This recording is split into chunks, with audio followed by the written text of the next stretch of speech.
Iran का proxy संगठन Hezbollah ने एक बार फिर इजराइल को खुली धमकी दे दी है। गाजा से पहले लेबनान में सीज फायर डील करवाया गया, जिसकी समय सीमा 60 दिनों की थी। कहा गया कि 60 दिनों के बाद यानी कि 26 जनवरी को इजराइल को अपनी सेना लेबनान से वापस बुलानी पड़ेगी। लेकिन फिर इजराइल ने हिजबुल्लाह और लेबनान की सरकार पर सीज फायर उल्लंघन का आरोप लगाकर मोहलत मांगी। मध्यस्थता करने वाले देश अमेरिका ने इजराइल को 18 फरवरी तक का टाइम दे दिया, लेकिन नेतन्याहू की सेना अब भी लेबनान छोड़ने को तैयार नहीं है। इजराइल ने 17 फरवरी को यह ऐलान कर दिया था कि उसके सैनिक मंगलवार को पूरी तरह से दक्षिणी लेबनान से हटने की तय समय सीमा से आगे भी वहां बने रहेंगे। ये फैसला उस अमेरिकी मध्यस्थता से जुड़े संघर्ष विराम समझौते के तहत लिया गया है, जिसने इजराइल और हिजबुल्लाह के बीच 14 महीने से जारी संघर्ष को रोकने में मदद की। इजराइल की सेना ने कहा वो दक्षिणी लेबनान में 5 रणनीतिक स्थानों पर अपनी तैनाती बनाए रखेगी और बाकी सैनिकों को हटा देगी। इजरायली सेना के प्रवक्ता नदाव शोशानी ने संवाददाताओं से इस पर बात की। उन्होंने कहा, हम अपनी सीमाओं पर सुरक्षा बनाए रखने के लिए कुछ सैनिकों को अस्थायी रूप से तैनात करेंगे। ये एक अस्थायी कदम है जब तक लेबनान पूरी तरह से संघर्ष विराम को लागू नहीं करती।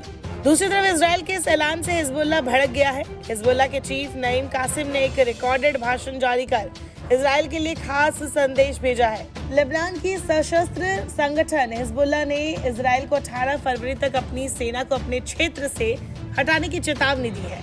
हिजबुल्लाह के नेता शेख नईम कासिम ने कहा है, इजरायली सेनाओं को दक्षिणी लेबनान से वापस लाना होगा ताकि संघर्ष विराम का आह्वान का सम्मान किया जा सके।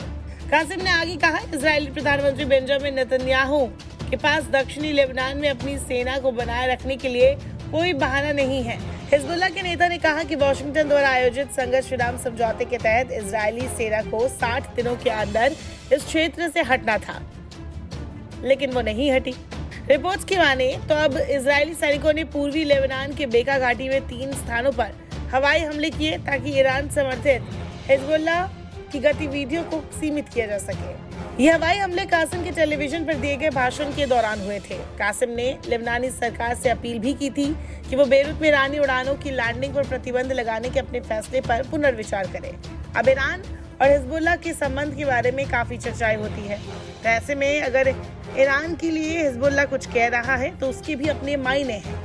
अगर ईरानी उड़ानों की लैंडिंग पर प्रतिबंध हटा दिया जाता है तो फिर लेबनान में एक बार फिर से ईरान के एक्टिव होने की आशंका रहेगी। लेबनान के राष्ट्रपति जोसेफ आउन ने सोमवार को संयुक्त राज्य अमेरिका, फ्रांस, इजिप्ट, सऊदी अरब और कतर के राजदूतों से मुलाकात की और उन्हें इजराइल को पूरी वापसी के लिए राजी करने का आह्वान किया। अब हालांकि ये तो वक्त बताएगा कि हिजबुल्लाह और इजराइल में कौन झुकता है। क्या एक बार फिर हिजबुल्लाह और इजराइल की जंग होने वाली है? नमस्कार, मैं हूं मानक गुप्ता। अगर आपको हमारा ये वीडियो पसंद आया हो तो इसे लाइक और शेयर जरूर करें और हाँ, हमें सब्सक्राइब और फॉलो करना ना भूलें ताकि आप देश और दुनिया की कोई खबर मिस ना करें। तो जुड़े रहिए हमारे साथ और देखते रहिए न्यूज़ 24।